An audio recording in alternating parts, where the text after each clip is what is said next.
Thank you very much again for all for coming. Hi, everyone. First, I want to thank Dr. Abraham for being so hospitable and so gracious to all of us at the Marfan Foundation, to everybody here at OHSU who has taken such a great interest in Marfan Syndrome clinical care and research. Thanks to Chris. I have to shout out again for helping put all this together and for inviting our whole Marfan and related disorders community from Portland and the Northwest here. I'm so happy so many of you are here today. Especially want to also shout out to two special researchers who are here, Dr. Sakai from OHSU, who's on our professional advisory board and is on the faculty, and Dr. Diana Milowitz, who is also on our professional advisory board and gave an incredible talk this morning. So I'm here really to introduce a special guest who's really a special friend to the Marfan Foundation, somebody that a lot of you in the Marfan community know, and really is anxious to share his story with all the doctors and researchers who are here today. And that is our good friend, and as my husband calls him, my rock and roll boyfriend, Austin Carlile.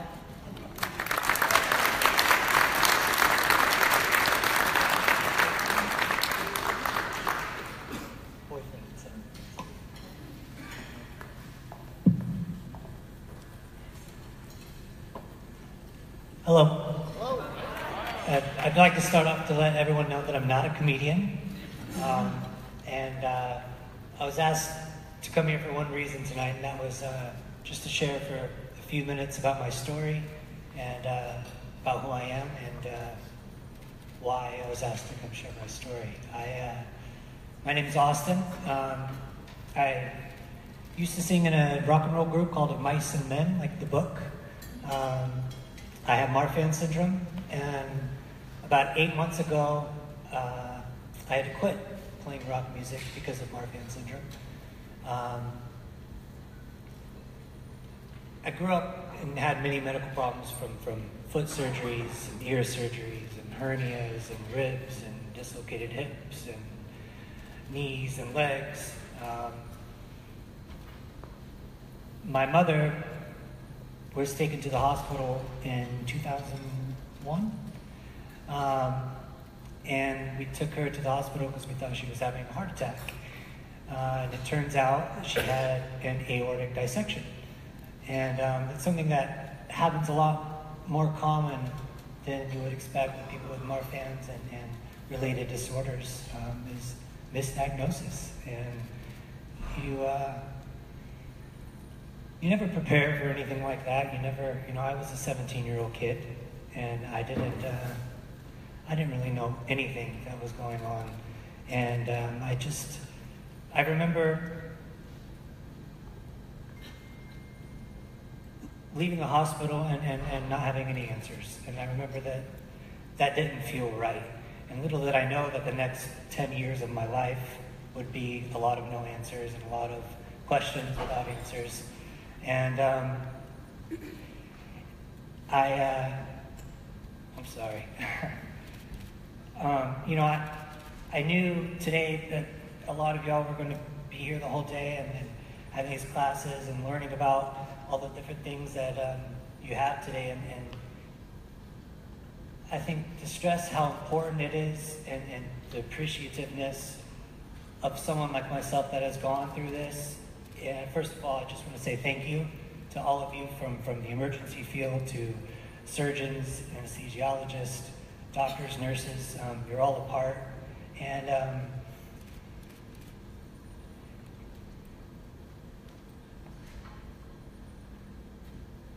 Marfans is something that affects everyone differently. And it affects the heart, and that's a lot to take in for someone that finds out they had something genetically wrong with them, and on top of this, they have to deal with something as big as an issue with their heart. When I was 26, I'm 29 now, so 5 years ago, I had an aortic surgery. I had a valve-sparing aortic root replacement surgery. They didn't use a pig or cow valve, they didn't use a human valve, they used a Dacron graft, which I always thought was so cool to sit in a hospital and learn about the different grafts and the different things they were going to be putting into my body. and still never quite understanding what any of it meant. And I'm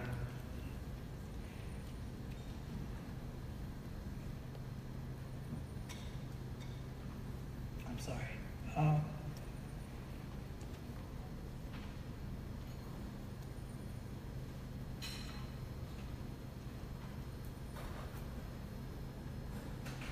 I'm sorry.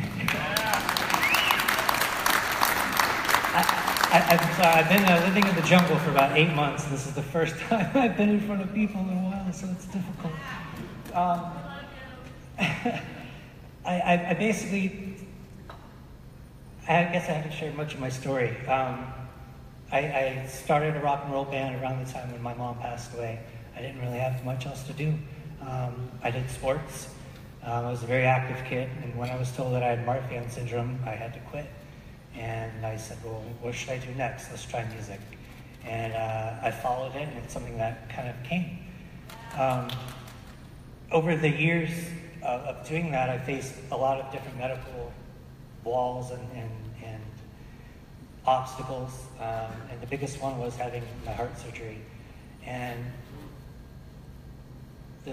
there's a word that I know you guys have heard a lot today, and it's cooperative care. And it's something that's so important.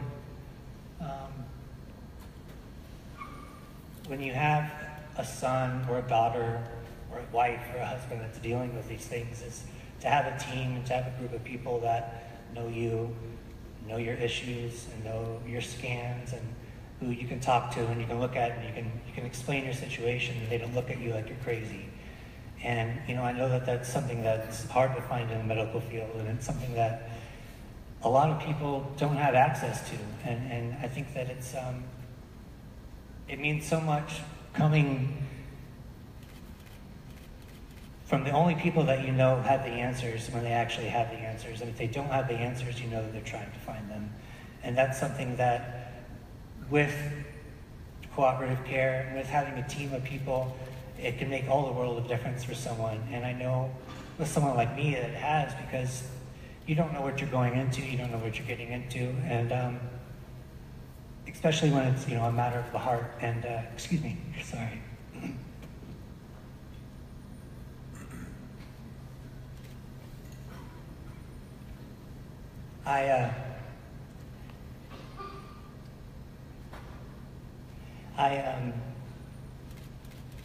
When I found out I had Marfans and I had all these heart issues, I was lost. And the only people that I think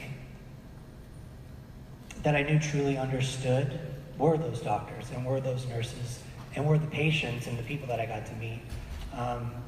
Since the past 8 years, I've gotten really involved with the Marfans Foundation and raising awareness, and I see a lot of familiar faces out there.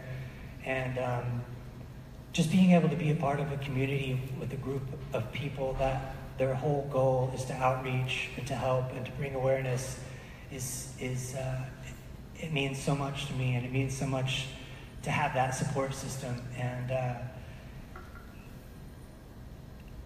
I just, I'm so sorry.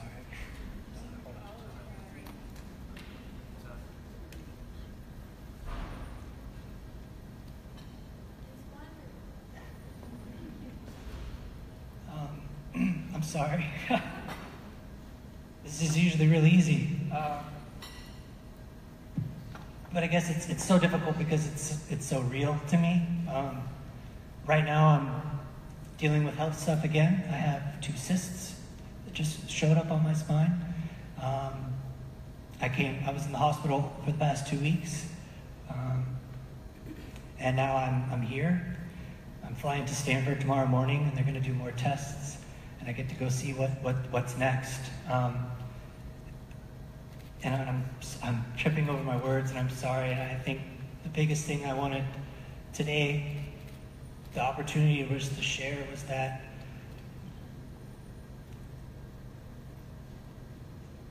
for all of you that work with patients and work with people daily that you don't know, or you've just met, or you may never meet again,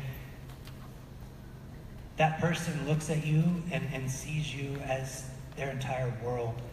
And and in that moment and those answers, and even if you don't have the answers, whatever you bring to them, they will hold and they will keep forever. And I think that that's why what y'all are doing today is so important, and what Night Vascular Institute is doing, and having the cooperative care, and it's just such a blessing, because there's such a lack of it, and there's such a need for these types of things, and I experienced it firsthand. They thought my mother was having a heart attack. That's what it was. We know what it is. And 2 hours later, she passes away. Or I got home from a tour one time. I couldn't perform anymore. I had 3 dural tears in my spine, and my spinal fluid was leaking. I went to 2 or 3 different doctors, and I was turned away. I had a doctor call me a liar. I went to Stanford. 20 minutes later, they told me exactly what it was. And that came from my team, my cooperative care, and that came from a group of people who took a little extra time, a little extra energy, and a little extra of their own heart to make sure that mine might not be okay, but at least it was understanding of what was going on. And I pictured this a lot different, and you know, I guess that's how life is you picture, however you picture it, it's never going to end up that way. And I just want to say thank you to everyone here today, and what you guys do is so impactful, and